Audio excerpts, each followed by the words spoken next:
एक ऐसा देश जिसने 150 सालों की गुलामी की बेड़ियों को तोड़कर आजादी पाई, जहां लोगों ने जाति धर्म को छोड़कर देश को आजाद करवाने में अपनी जान न्यौछावर कर दी।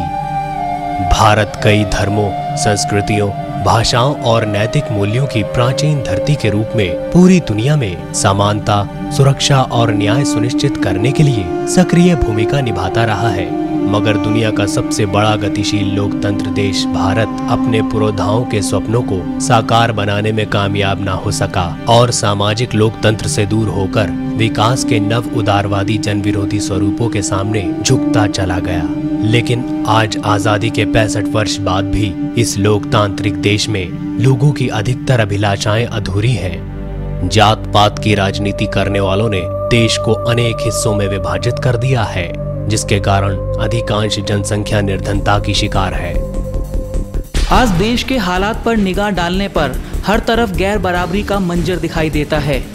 एक तरफ खुशहाल मालामाल इंडिया और दूसरी तरफ तंगहाल फटेहाल देश की जनता। रोज जिल्लत झेलता दलित समाज, जल जंगल जमीन से जुदा होता मासूम किसान और आदिवासी तबका, भूख और भय से बेहाल भारत। देश में चारों तरफ असमानता का बोलबाला है। गांव बर्बाद हो रहे हैं। अनाज उगाने वाले किसान कर्ज के बोझ के कारण आत्महत्या करने को मजबूर हो रहे हैं। गांव में शिक्षा और स्वास्थ्य के नाम पर जरूरी सुविधाएं मौजूद नहीं है, जबकि राष्ट्र की सत्ता सिर्फ औद्योगिक घरानों की हित साधक बनकर रह गई है और शिक्षा, स्वास्थ्य जैसे कल्याणकारी क्षेत्रों से पीछे हटती जा रही है। औरतों और बच्चों पर अत्याचार तेजी से बढ़ रहे हैं। बाल मजदूरी में भारत दुनिया का नेतृत्व कर रहा है। इतना ही नहीं, दूसरी तरफ आज देश में मुस्लिम कम्युनिटी को अपनी पहचान, असुरक्षित भावना, समानता, शिक्षा और सामाजिक न्याय जैसी समस्याओं से गुजरना पड़ रहा है। धर्मनिरपेक्षता के नाम पर हिंसक फांसीवादी ताकतें फल फूल रही हैं। गुजरात और कर्नाटक जैसे कुछ राज्यों में हिंदुत्ववादी नेता मुस्लिम विरोधी नफरत फैलाकर और झूठे औद्योगिक विकास का नारा देते हुए चुनाव जीत रहे हैं। राजनीति में सांप्रदायिक प्रभाव नजर आता रहा है और इससे धर्मनिरपेक्ष पार्टियां बच नहीं पाई हैं। देश का प्रशासन भी बुरी तरह से सांप्रदायिकता से प्रभावित है। झूठे एनकाउंटर के नाम पर मुसलमानों को खलनायक बनाकर पेश किया जा रहा है और उन्हें मौलिक अधिकारों और सुविधाओं से वंचित रखा जा रहा है। प्रशासन में इनकी हिस्सेदारी लगभग शून्य है। सुरक्षा क्षेत्र में उनके दरवाजे बंद हैं। आर्थिक क्षेत्र में उनकी हैसियत सस्ते मजदूरों के संसाधन से अधिक नहीं। आज मुसलमानों को उनका हक दिलाना तो दूर, सारे देश की सुरक्षा एजेंसीज हर दूसरे मुसलमान को आतंकवादी ही समझती है और उनको इसी रूप में प्रोजेक्ट भी करती है। हिंदुत्व की पैरोकार पार्टियां तो खैर खुले तौर पर ये रवैया अख्तियार किए हुए हैं, पर दूसरी पार्टियां जैसे कांग्रेस, समाजवादी या बीएसपी भी अपना उल्लू सीधा करने के लिए मुसलमान वोटरों को झूठे सब्जी-पाक दिखाती रही है। इन सब का रवैया दिखावटी, सजावटी और बनावटी किस्म का रहा है। सच्चर कमेटी की सिफारिशें लागू करने के नाम पर इलेक्शन के दिनों में मुस्लिमों को अपने पाले में करने के लिए नए नए शिगुफे छेड़ दिए जाते हैं और काम निकलने के बाद हर पार्टी आंखें फेर लेती है। ये सब नतीजा है नेताओं, इंडस्ट्रियलिस्ट और सरकारी अफसरों की मिलीभगत का, जिससे भ्रष्टाचार अपनी चरम सीमा पर पहुंच गया है। प्रशासन के निचले स्तर से लेकर ऊंचे स्तर तक भ्रष्टाचार की जड़ें फैल चुकी हैं, जिसमें पुलिस और न्याय व्यवस्था भी शामिल हो चुकी है। कॉमनवेल्थ और 2G जैसे बड़े बड़े घोटाले। CAG कहता है इसने कोई लाखों करोड़ रुपए देश के दांव पर लगा दिए। भारत की लोकतांत्रिक व्यवस्था पर संकट छा रहा है। शासन में साझेदारी औद्योगिक घरानों और जमींदारों ने अपने हाथों में ले ली है। कमजोर वर्ग शासक वर्ग की कृपा पर जीवन व्यतीत कर रहा है। बड़े नेताओं के संपर्क वाले खुशामदी और दागदार लोगों को पार्टी के बड़े ओहदों पर बैठाकर जनता पर थोप दिया जाता है। अब तक सभी पार्टियों की हुकूमतें, चाहे वो कांग्रेस हो, बीजेपी हो, राष्ट्रीय मुख्यधारा के दोनों दलों के नेता भ्रष्टाचार में लिप्त पाए गए हैं। क्षेत्रीय पार्टियां भी इन मुद्दों पर उनके साथ हैं। औद्योगिक घरानों के निकट संबंधों के कारण हमारे प्राकृतिक संसाधनों की लूट होती रही है। सरकार आम जनता को वृद्धि और खुशहाली के गलत सूचकांक बताती है, जबकि देश में आज भी खाने की कमी, पानी, बिजली और रोजगार जैसी गंभीर समस्याएं बनी हुई हैं। वहीं दूसरी तरफ भ्रष्टाचार अपनी चरम सीमा पर पहुंच चुका है। राजनीति को हर तरह से भ्रष्टाचार की जननी बना दिया गया है। विदेशी बैंकों में जमा काले धन पर सभी बड़ी पार्टियां चुप्पी साध लेती हैं। कांग्रेस और बीजेपी नियो लिबरल वर्गों के प्रवक्ता के तौर पर काम कर रही है। लेफ्ट पार्टियां राइट की तरह माइल हो रही हैं। दलित समाज की पार्टियां सत्ता में हिस्सा लेकर अपना मकसद और लोगों के प्रति अपनी प्रतिबद्धता खो चुकी हैं। मंदिर मस्जिद के नाम पर फिरका परिस्तों ने लोगों के दिलों में नफरत की आग लगा दी है। आज तक देश का मुसलमान ही नहीं बल्कि देश की पूरी जनता ही इस तरह के परपंचों में खूब उलझती रही है और पार्टियों की चालबाजी का शिकार बनती रही है। पूरा समाज डर के साए में जी रहा है। मुसलमान, दलित, बच्चे और महिलाएं सभी दूभर जिंदगी जीने को मजबूर हैं। लेकिन अब हालात को बदलने के लिए राजनीति को सैद्धांतिक रूप देना होगा, तभी व्यवस्था आवाम के हाथों में आ पाएगी और सही ढंग से प्रजातंत्र मजबूत होगा और सत्ता के बिचौलियों को समाप्त किया जा सकेगा। ऐसे मोड़ पर भारत के लोगों की स्वतंत्रता, संप्रभुता और विकास को प्राप्त करने के लिए social democratic party of India की स्थापना की गई है, जिसका मकसद देश के लोगों को भय और भूख से निजात दिलवाना है और साथ ही भारतीय व्यवस्था में परिवर्तन करना है। जमीनी स्तर पर लोकतंत्र और मताधिकार का वास्तविक प्रयोग इस परिवर्तन की बुनियाद होंगे। पार्टी का मानना है कि प्रशासन अपने दायित्व को निभाने में तभी सफल होगा जब वह यह सुनिश्चित करे कि निजी व्यवसाय और प्रयासों को नुकसान पहुंचाए बिना राष्ट्र के संसाधनों का न्यायपूर्ण वितरण हो।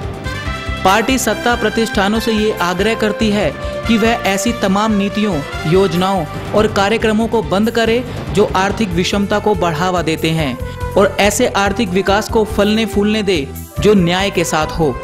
इसके अलावा पार्टी का मानना है कि लोगों के बीच भय और भूख देश के सक्रिय विकास में बाधक हैं। इसीलिए एसडीपीआई इस मुहिम को पूरे देश में बहुत मजबूती के साथ चला रही है और इसको जमीनी स्तर पर लोगों का प्रोत्साहन भी मिल रहा है।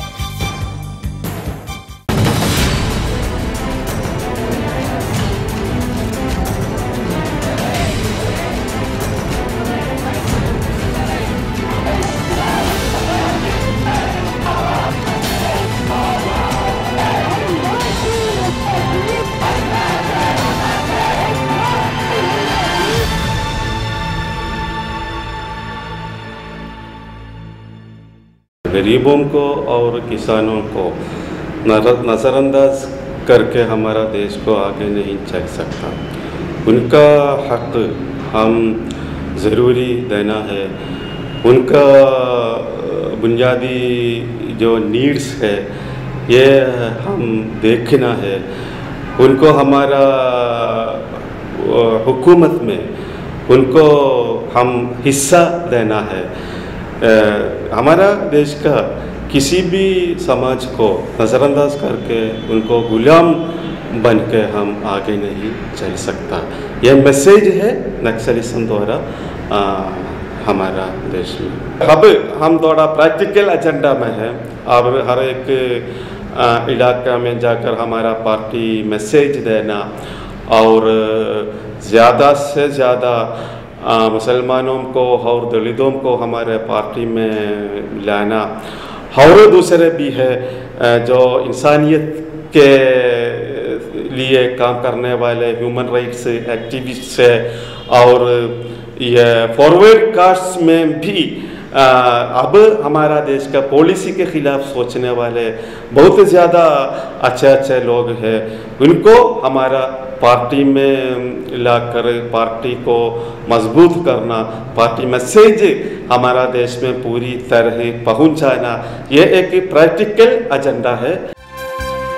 एसडीपीआई अपने अंदरूनी ढांचे में जमहूरियत के सारे तौर तरीके अपनाती है, जिसमें इसके पास एक सलीकेदार मेंबरों का कैडर है और इसकी हर गतिविधि में वैसी ही पारदर्शिता बरती जाती है जैसी ये पार्टी इस मुल्क में लाने का वादा करती है।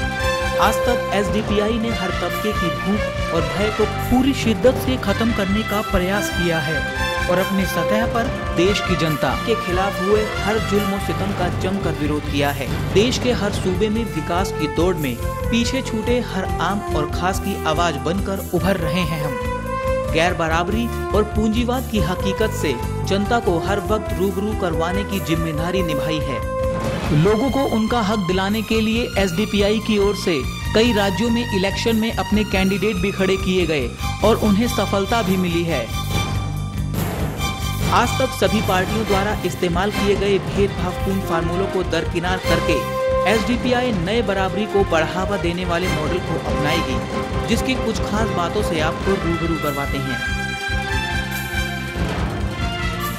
एसडीपीआई की हर पॉलिसी में वक्त के तकाजे का ध्यान रखा जाएगा ताकि कोई भी तबका गैर बराबरी का शिकार ना होने पाए।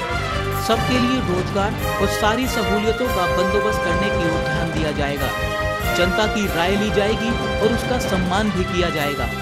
तरक्की के वास्ते कुदरत के कायदे कानून से छेड़छाड़ ना हो और सबको सारी सहूलियतें मयस्सर हो, इसका ख्याल रखा जाएगा। एसडीपीआई देश की राजनीति में नया विकल्प देने के लिए निम्न सिद्धांतों पर पूरी तरह अमल कर रही है। एसडीपीआई देश स्तर की पार्टी है तथा अब तक अक्सर प्रदेशों में अपना ढांचा खड़ा करके विभिन्न प्रदेशों के सारे मसाइल ज़्यादा शोषित व वंचित लोगों को संयुक्त मंच प्रदान कर रही है। एसडीपीआई किसी एक व्यक्ति व परिवार की इजारेदारी नहीं है और न ही किसी जाति व धर्म के दायरे में काम कर रही है। हर शख्स को बिना भेदभाव प्रजातांत्रिक पद्धति से शीर्ष तक पहुंचने का अधिकार है। एसडीपीआई में पूर्णतः आंतरिक प्रजातंत्र है तथा किसी भी ओहदेदार या उम्मीदवार को पार्टी नेतृत्व नामजद न करके स्थानीय सदस्यों द्वारा ही उनका चयन किया जाता है। एसडीपीआई स्थानीय तौर पर आम नागरिकों के दरमियान राजनीतिक नेतृत्व को पैदा कर रही है, जिसमें धन्ना सेठों, माफिया तथा पेशेवर राजनीतिज्ञों को वर्चस्व प्राप्त नहीं हो सकता। एसडीपीआई कैडर बेस संगठन है जो अपने कार्यकर्ताओं को प्रजातांत्रिक दायरे में जनता की सेवा करने के लिए प्रेरित करता है। एसडीपीआई भ्रष्टाचार, भेदभाव व शोषण को समाप्त करने व धर्मनिरपेक्षता व प्रजातंत्र को मजबूत करने के लिए व्यवस्था परिवर्तन का समाजी व राजनीतिक आंदोलन है। खास माइनॉरिटी और देश के लोगों की समस्याओं को देखते हुए पार्टी ने पूरे देश में कई प्रोग्राम शुरू किए हैं और कई मुद्दों को पूरे जोर शोर से उठाया है। Social democracy is a mode of economy. Social democracy मतलब ये कैपिटलिज्म और सोशलिज्म के बीच में एक इकोनॉमी मॉडल है सोशल डेमोक्रेसी।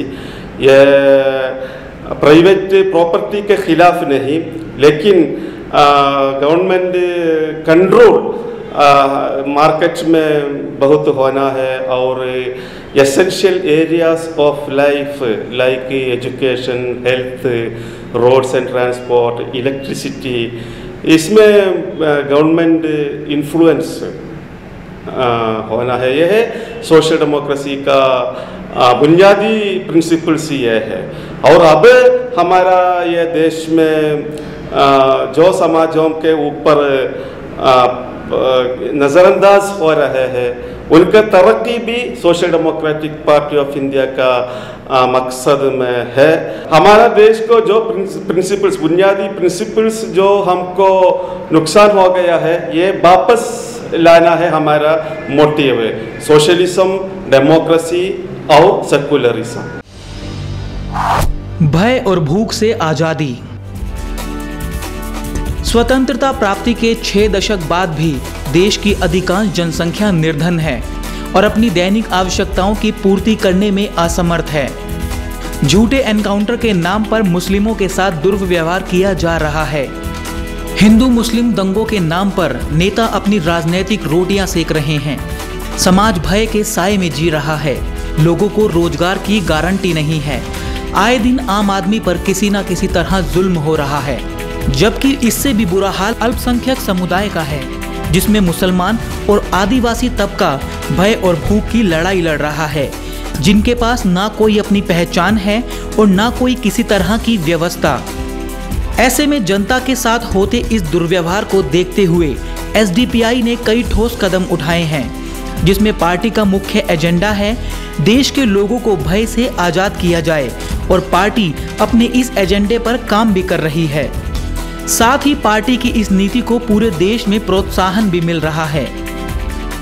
भूखों को भूख से बचाने के लिए, हकदारों का हक मांगने के लिए कौन है? कब तक हम धोखा खाते रहेंगे? कब तक गफलत में रहेंगे? ये पार्टी है आपको मकाम देने के लिए, इसके पहचान कीजिए, इसे मजबूती के साथ जुड़कर रहे। एसडीपीआई की जंग है।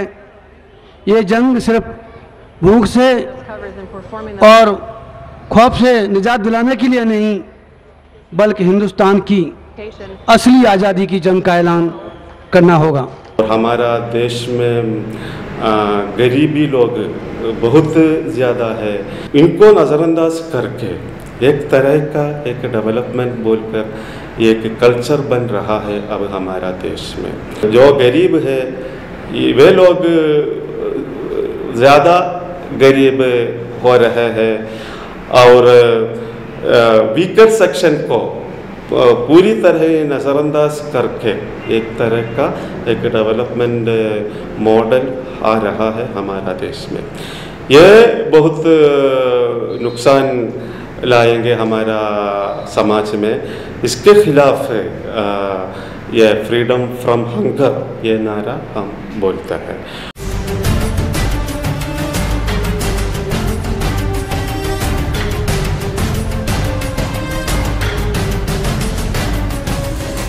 एसडीपीआई देश के सभी अल्पसंख्यक समुदाय के सामाजिक आर्थिक विकास के लिए प्रतिबद्ध है और अल्पसंख्यक समुदाय के गरीबी उन्मूलन और रोजगार कार्यक्रमों पर ध्यान देती रही है।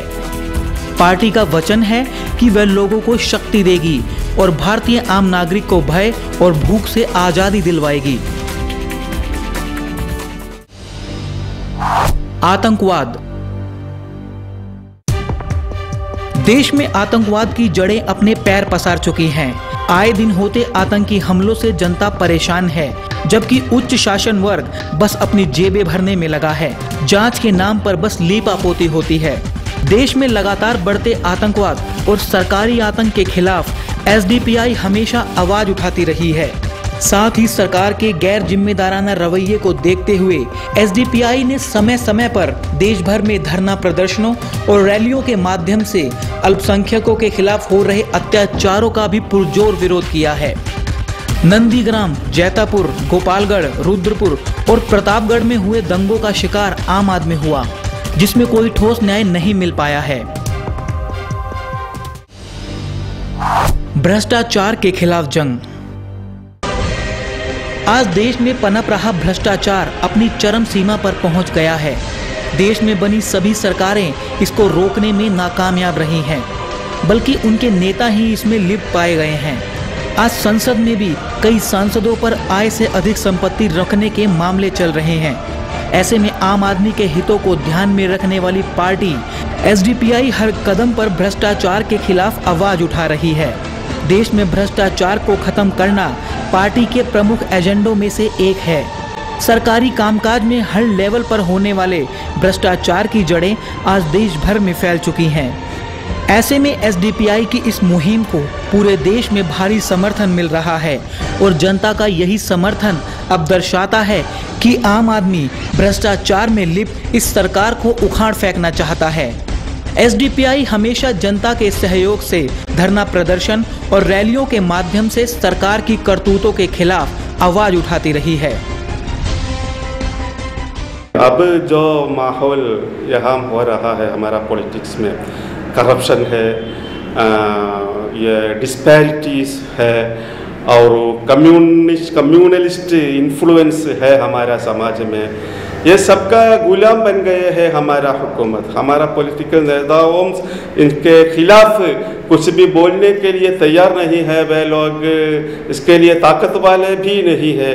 हर एक पॉलिटिकल पार्टी, हर एक पॉलिटिकल नेता अपना कुर्सी को बचाने के बारे में सोचते हैं। हर एक पार्टी में अच्छा प्रिंसिपल्स है, एम्स एंड ऑब्जेक्टिव्स है, लेकिन प्रैक्टिकली वे लोग जो कर रहा है, क्या कर रहा है, और social democratic party of India का क्या कर रहे हैं, ये देखकर एक फैसला ले सकता हर एक आदमी। और हमारा पार्टी में दो टाइप मेंबरशिप है, कैडर्स है, ऑर्डिनरी मेंबर्स है, ये कैडर्स को हम हमारा पार्टी प्रिंसिपल्स और डिसिप्लिन बचाने के लिए ऐसा एक सिस्टम हम बनाया है। ज़्यादा से ज़्यादा हमारा प्रिंसिपल्स में ही चलने के लिए हम कोशिश कर रहे हैं। असमानता। आज देश में विकास की रफ्तार केवल शहरों तक ही सीमित होकर रह गई है, जिसके कारण ग्रामीण इलाके पिछड़ते जा रहे हैं। आज देश में लगातार अवैध खनन की घटनाएं बढ़ती जा रही हैं, लेकिन सरकार के ढुलमुल रवैये के कारण ही आज किसान और आदिवासी तबकों की जमीनें बंजर हो चुकी हैं।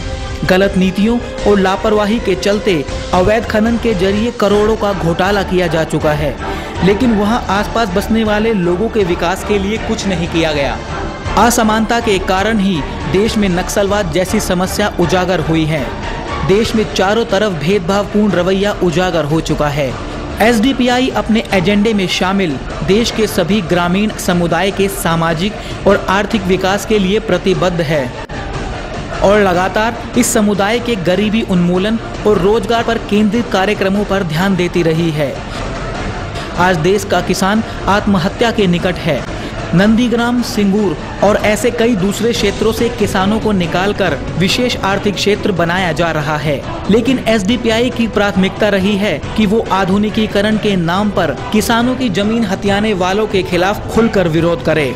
आज भी अधिकांश ग्रामीण इलाकों में प्राथमिक विद्यालयों की कमी है, पीने का पानी नहीं है, लोग अपनी मूलभूत आवश्यकताओं की पूर्ति करने में असमर्थ हैं। ऐसे में एसडीपीआई ग्रामीण इलाकों की प्रणाली के विकास पर जोर देती रही है। पार्टी की सभी नीतियों और योजनाओं में ग्रामीण समुदाय के विकास को प्रमुखता दी जाती है। साथ ही पार्टी शहरी विकास मॉडल को गांव में अपनाने पर भी जोर देती रही है।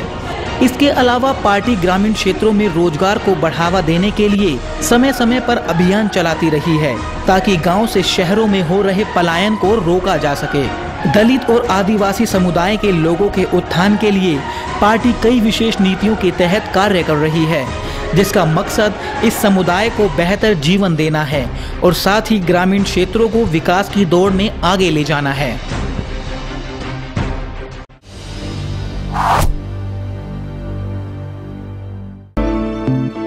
आज देश की आजादी को 6 दशक बीत चुके हैं, लेकिन उसके बावजूद अल्पसंख्यक समुदाय उसी छोर पर खड़ा है जहां वो पहले था। आर्थिक, राजनैतिक और शैक्षिक पिछड़ेपन के कारण हर तरफ इसको दबाने की कोशिश की जाती रही है। आरक्षण के नाम पर विश्वासघात किया जाता रहा है, लेकिन अब मुसलमानों और दलित समाज को उनका हक दिलवाना एसडीपीआई का विजन है। एसडीपीआई समय समय पर अल्पसंख्यक समुदाय के उत्थान के लिए शैक्षिक संस्थाओं, सरकारी सेवाओं, केंद्रीय और सभी राज्य सरकारों में उचित आरक्षण की मांग करती रही है। साथ ही सच्चर कमेटी और मिश्रा आयोग की सिफारिशों को लागू करने की एसडीपीआई हर संभव कोशिश करती रही है। सांप्रदायिक ताकतों और उच्च वर्ग द्वारा अपनाई जा रही भेदभाव की नीति का भी विरोध किया जाता रहा है। एसडीपीआई का मकसद है देश में हर स्तर पर मुसलमान और पिछड़ी जातियों के उत्थान पर जोर दिया जाए और एसडीपीआई इस मुद्दे को राज्य स्तर के साथ साथ केंद्रीय स्तर तक भी उठाती रही है। यह एक बड़ी विडंबना है कि देश का यह वर्ग आज भी अच्छी शिक्षा से महरूम है। समुदाय द्वारा चलाए जा रहे मदरसों को आतंकवादी नर्सरी के रूप में देखा जाता है। ऐसे में एसडीपीआई इस विचार का जमकर विरोध करती है और ऐसी ताकतों के खिलाफ लोगों को जागरूक भी करती है। एसडीपीआई का मत है कि शिक्षा के क्षेत्र में भी इस वर्ग के स्टूडेंट्स को उचित आरक्षण दिया जाए। इसके अलावा एसडीपीआई मुसलमानों, दलित वर्ग और पिछड़ी जातियों को राजनीतिक भागीदारी बढ़ाने पर भी जोर देती रही है, क्योंकि आज इस वर्ग की शासन में भागीदारी कम होने पर ही विभिन्न मोर्चों पर ये इसे कमजोर बनाता है। एसडीपीआई इस समुदाय के राजनीतिक आरक्षण की भी मांग पर आवाज उठाती रही है। उच्च वर्ग द्वारा अपनाई जा रही भेदभाव की नीति को खत्म करने के लिए और चुनौतियों से निपटने के लिए विभिन्न स्तरों पर राजनीतिक भागीदारी बढ़ानी होगी। इसीलिए social democratic party of India एक जरिया है जो आपको आपके अधिकार दिलवाएगा और आपको हर स्तर पर आपका हक दिलवाएगा। महंगाई। आज तेजी से बढ़ती महंगाई ने आम आदमी की कमर तोड़ दी है। महंगाई को कम करने में सरकार की सभी नीतियां विफल रही हैं। एसडीपीआई सरकार की इसी विफलता की विरोध करती रही है। देश में राज्य स्तरीय धरने प्रदर्शनों के माध्यम से एसडीपीआई ने महंगाई के खिलाफ जमकर विरोध किया है और आगे भी सरकार की गलत नीतियों का विरोध करती रहेगी। आज इसी महंगाई की मार किसानों पर भी पड़ रही है। बढ़ते दाम और अत्यधिक कर्ज के दबाव में किसान आत्महत्या को मजबूर हो रहे हैं, लेकिन उसके बावजूद सरकार इसको रोकने में नाकाम रही है। चारों तरफ हाहाकार करती जनता, बेहाल किसान, बढ़ती बेरोजगारी इसी महंगाई का नतीजा है। ऐसे में एसडीपीआई किसानों से जुड़े और महंगाई से जुड़े हर मुद्दों को पूरी शिद्दत के साथ उठाती रही है और एसडीपीआई ऐसे मुद्दों से जुड़ी अपनी राय भी सरकार के सामने पेश करती रही है।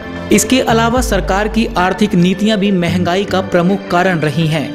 महंगाई की मार झेल रहे छोटे उद्योगों को खत्म करने के नाम पर सरकार द्वारा छोड़े गए एफडीआई के नियम पर एसडीपीआई ने देश भर में प्रदर्शन किया। एसडीपीआई के कार्यकर्ताओं ने सरकार की आर्थिक नीतियों के नाम पर जनता के साथ हो रही नाइंसाफी के खिलाफ जमकर नारेबाजी की और इसमें एसडीपीआई को जनता का भारी समर्थन भी मिला, जिसके चलते सरकार को अपने फैसलों पर यू टर्न लेना पड़ा। Foreign policy. नव साम्राज्यवादी शक्तियां संसार के सबसे बड़े आतंकवादी राष्ट्र के नेतृत्व में पुनः हमारे ऊपर प्रभुत्व स्थापित करना चाहती हैं। 2 दशकों से जारी नव उदारवादी आर्थिक नीतियां भारत की अधिकतर जनसंख्या के दिलों में भय व्याप्त कर रखा है। इसके अलावा एसडीपीआई अमेरिका जैसी साम्राज्यवादी ताकतों के खिलाफ भी कड़ा रुख अपनाती है। अमेरिका की नीतियां आज भी मुस्लिम समुदाय के विरुद्ध है। नस्लीय भेदभाव के नाम पर अमेरिका इस समुदाय के साथ अन्याय करता रहा है। वहीं आतंकवाद के नाम पर बेगुनाह मुसलमानों को निशाना बनाता रहा है। ऐसे में एसडीपीआई ने ओबामा की भारत यात्रा के खिलाफ जमकर विरोध प्रदर्शन किया और धरनों के माध्यम से ओबामा यात्रा के खिलाफ काले झंडे दिखाए गए। पूरे देश में आयोजित प्रदर्शन के पीछे एसडीपीआई के कार्यकर्ताओं ने ओबामा के आगमन के पीछे छिपे हुए मकसद और भारत के संसाधनों और उद्योगों की ठगी के बारे में जागरूक किया। इस तरह एसडीपीआई का हमेशा से ये प्रयास रहा है कि देश की जनता के साथ होने वाली हर नाइंसाफी के खिलाफ आवाज उठाती रहे। Social democratic party of India FDI के भी खिलाफ है। जो भी ये इम्पीरियलिस्टिक और कैपिटलिस्टिक एजेंडा है हमारा देश का और ये इम्पीरियलिस्टिक नेशंस का, इसके खिलाफ हम काम करेंगे और लड़ेंगे। सार्वजनिक वितरण प्रणाली का विरोध। इसके साथ ही एसडीपीआई देश की सार्वजनिक वितरण प्रणाली में हो रहे घोटालों पर भी सरकार को जागरूक करती रही है। एसडीपीआई का मत है कि सरकार सभी कृषि उत्पादों के लिए न्यूनतम समर्थन मूल्य तय करने और घरेलू उत्पादित वस्तुओं के आयात को प्रतिबंधित करने के लिए कारगर नीतियां लागू करे। एसडीपीआई छोटे किसानों के लिए सब्सिडी और ब्याज मुक्त ऋण देने के लिए आवाज उठाती रही है। इसके साथ ही राशन कार्ड में हो रही गड़बड़ियां, कालाबाजारी और गरीबी रेखा से नीचे जीवन यापन करने वाले लोगों तक पहुंचने वाली सरकारी मदद में हेराफेरी के खिलाफ लोगों को जागरूक करने का प्रयास करती रही है। इसके अलावा एसडीपीआई आदिवासी समुदाय के लोगों के लिए विशेष नीति के तहत मदद की मांग भी करती रही है। एसडीपीआई एक पार्टी नहीं बल्कि एक मिशन है जो मुसलमानों और दलित समाज के उत्थान के लिए कार्य करती रही है। पार्टी का उद्देश्य इस बिरादरी को समाज में बराबरी का सम्मान तो दिलवाना ही है, साथ ही पूरे देश में फैल रहे भय और भूख को भी खत्म करना है। एसडीपीआई अपने सभी अल्पसंख्यक और दलित तबके से जुड़े भाइयों से अपील करती है कि वो सब एसडीपीआई का हिस्सा बने और अपने हकों को पाने के लिए और अपने सपनों को सच करने के लिए एसडीपीआई को मजबूत बनाएं।